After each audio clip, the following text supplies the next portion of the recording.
Take की दुनिया में कुछ मशीनें ऐसी होती हैं जिन्हें सिर्फ गैजेट कहना उनकी बेइज्जती होगी। वो हकीकत में एपेक्स प्रेडेटर्स होती हैं। आज के इस स्पेशल एक्सप्लेनर में हम एक ऐसे ही खतरनाक शिकारी का आमना सामना करने वाले हैं।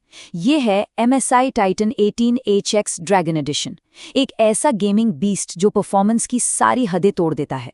तो चलिए बिना किसी देरी के इस मास्टरपीस को अनलीश करते हैं।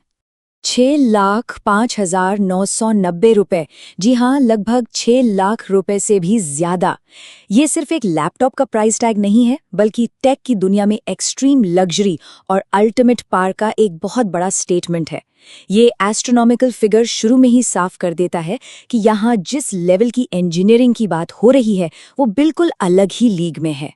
और ये एक्सक्लूसिविटी सिर्फ इसके प्राइस में नहीं, इसके डिजाइन के रोम रोम में झलकती है। इसका एस्थेटिक सीधा नॉर्स मिथोलॉजी से इंस्पायर होकर बनाया गया है। सोचिए, premium magnesium aluminium alloy lid पर मास्टर आर्टिसंस द्वारा हाथ से उकेरा गया डिजाइन और पाम रेस्ट पर मिरर एनग्रेविंग से चमकता हुआ 3D ड्रैगन सच में कमाल है। लेजेंडरी वर्ल्ड ट्री के इस डिजाइन ने इस मेटल बॉडी को एक ऐसा फ्यूचरिस्टिक और मिथिकल लुक दिया है जो शायद ही पहले कभी देखा गया हो। डिजाइन के साथ साथ कंट्रोल्स में भी कोई कॉम्प्रोमाइज नहीं किया गया है। यहाँ चेरी MX का ultra low profile mechanical keyboard मिलता है। हर एक की के लिए पर की RGB लाइटिंग मौजूद है, जो एक ऐसी टैक्टाइल प्रीमियम टाइपिंग और गेमिंग फील देता है जो इस लेवल के लग्जरी डिवाइस को परफेक्टली सूट करती है। ये बिल्कुल एक high and desktop mechanical keyboard जैसी फीलिंग देता है। चलिए अब इस बीस्ट का सीना चीर कर देखते हैं कि आखिर इसमें ऐसी क्या ताकत छिपी है। इसके अंदर धड़कता है 24 कोर वाला Intel core ultra 9 285HX processor. Graphics की बात करें तो पूरी 24 GB GDDR7 VRAM के साथ इन्वीडिया का फ्लैगशिप RTX 5090 लैपटॉप GPU यहाँ मौजूद है, और इसको सपोर्ट करने के लिए 96 GB की मैसिव DDR5 RAM दी रही है। ये कोई आम लैपटॉप स्पेक्स नहीं है दोस्तों, ये पूरी तरह से max out desktop class numbers हैं। और स्पीड का अंदाजा इस बात से लगाइए कि इसकी 6 TB NVMe SSD storage RAID 0 configuration में आती है, जिसका मतलब है ब्लेजिंग फास्ट 17,000 Mbps की रीड स्पीड और 10,000 Mbps की राइट स्पीड। इस स्पीड पर भारी भरकम गेम्स की लोडिंग स्क्रीन्स या मैसिव 8K वीडियो फाइल्स का ट्रांसफर तो जैसे पलक झपकते ही गायब हो जाता है। हैवी मल्टीटास्किंग इसके आगे एक बच्चों का खेल लगने लगता है। अब जब इतनी इनसेन परफॉर्मेंस हो तो उसको विजुअलाइज करने के लिए स्क्रीन भी तो उसी लेवल की होनी चाहिए ना। ये 18 इंच का 4K मिनी LED पैनल दो अलग अलग दुनियाओं को एक साथ जोड़ता है।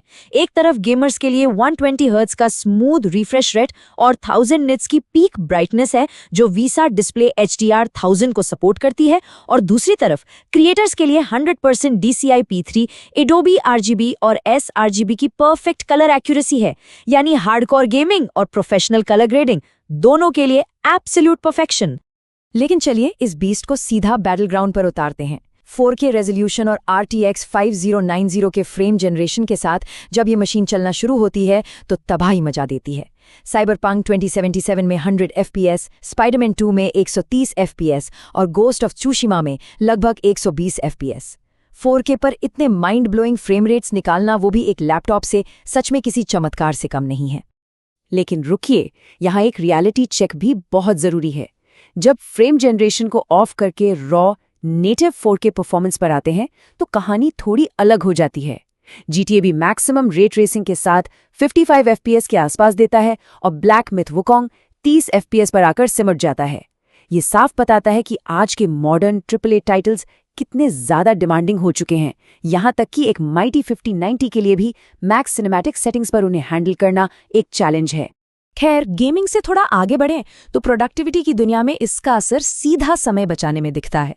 सिर्फ 8 सेकंड, जी हाँ, सिर्फ 8 सेकंड में ब्लेंडर में BMW का 3D रेंडर कंप्लीट हो जाता है। AI डेवलपर्स के लिए DeepSeek R132B मॉडल जनरेशन सिर्फ 1 मिनट 39 सेकंड लेता है, और Adobe Premiere Pro की एक हैवी 4K टाइमलाइन का एक्सपोर्ट महज 6 मिनट में पूरा। ये blazing fast speeds 3D artists और वीडियो एडिटर्स के वर्कफ्लो को पूरी तरह बदल कर रख सकती हैं। अब सवाल ये है कि आखिर ये सब इतनी स्मूथली होता कैसे है। इसका राज छिपा है डायनामिक बूस्ट टेक्नोलॉजी में। ये एक ऐसी स्मार्ट टेक्नोलॉजी है जो सीपीयू और जीपीयू के बीच पावर को समझदारी से शिफ्ट करती है। इसकी वजह से टाइटन का कंबाइंड पावर ड्रॉ एक मैसिव 270 वॉट्स तक पहुंच जाता है, जो इस लैपटॉप को बिना क्रैश हुए लगातार इतनी भयानक परफॉर्मेंस मेंटेन करने की ताकत देता है। पर जैसा कि हम सब जानते हैं, इतनी एक्सट्रीम पावर के साथ कुछ मॉर्टल वीकनेसेस भी आती हैं, और यहाँ वो कमजोरी है 96 डिग्री सेल्सियस का तापमान। जब प्राइम 95 जैसे हेवी स्ट्रेस टेस्ट रन किए जाते हैं तो सीपीयू का टेम्परेचर इस एक्सट्रीम लेवल तक पहुंच जाता है।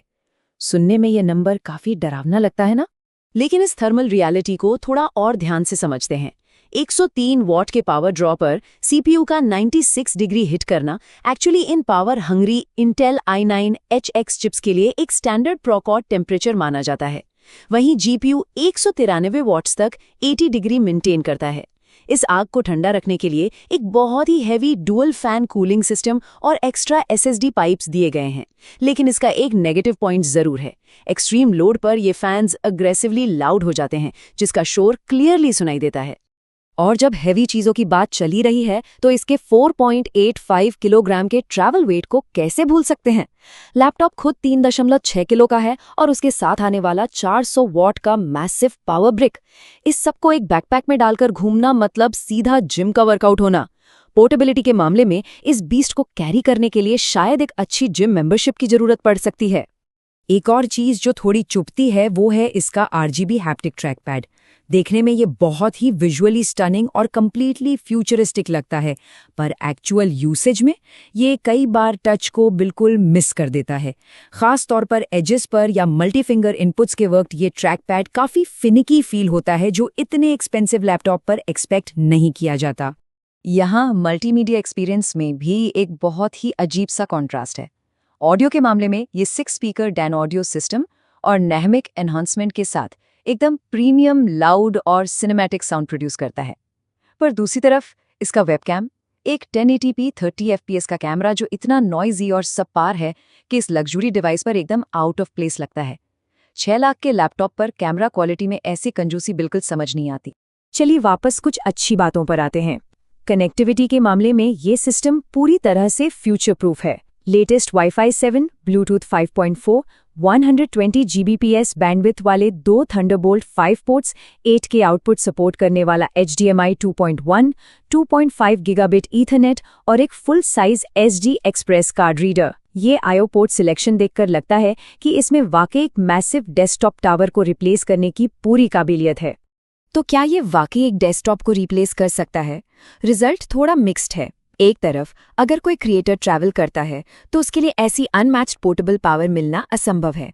लेकिन रियलिटी ये है कि AAA गेमिंग परफॉर्मेंस निकालने के लिए इसे हमेशा 400 वॉट वॉल अडेप्टर पर डिपेंड रहना पड़ता है। इसका बैटरी ड्रेन इतना एक्सट्रीम है कि बिना प्लग इन किए इसे सिर्फ बहुत ही बेसिक टास्क के लिए यूज किया जा सकता है। तो इस पूरे विश्लेषण को अगर समराइज करें तो पिक्चर काफी क्लियर हो जाती है। एक तरफ इस लेजेंड के प्रोज हैं, डेस्कटॉप क्लास RTX 5090 और अल्ट्रा 9 प्रोसेसर, एक jaw dropping 18 inch 4K mini LED display, 6 TB SSD की अनराइवल्ड स्पीड और एक बहुत ही प्रीमियम नॉर्स स्मिथ मेटल बिल्ड। वहीं दूसरी तरफ इसकी खामियां भी हैं। 6 लाख का astronomical price tag, almost 5 kilo का ट्रैवल वेट, एक फिनिकी ट्रैक पैड, खराब वेबकैम और हैवी लोड के वक्त बहुत लाउड फैंस। सब कुछ जानने के बाद अब एक बहुत ही गहरा सवाल खड़ा होता है। 6 लाख रुपए खर्च करके क्या एक शानदार stationary dream desktop PC build करना ज्यादा अक्लमंदी है, या फिर एब्सोल्यूट पावर और इस लेजेंडरी बीस्ट को एक बैकपैक में कैरी करने का थ्रिल ज्यादा बड़ा है? इस एस्ट्रोनॉमिकल कीमत और इंजीनियरिंग के इस चमत्कार के बीच का ये चुनाव सच में सोचने पर मजबूर कर देता है। इस बारे में जरूर सोचिए।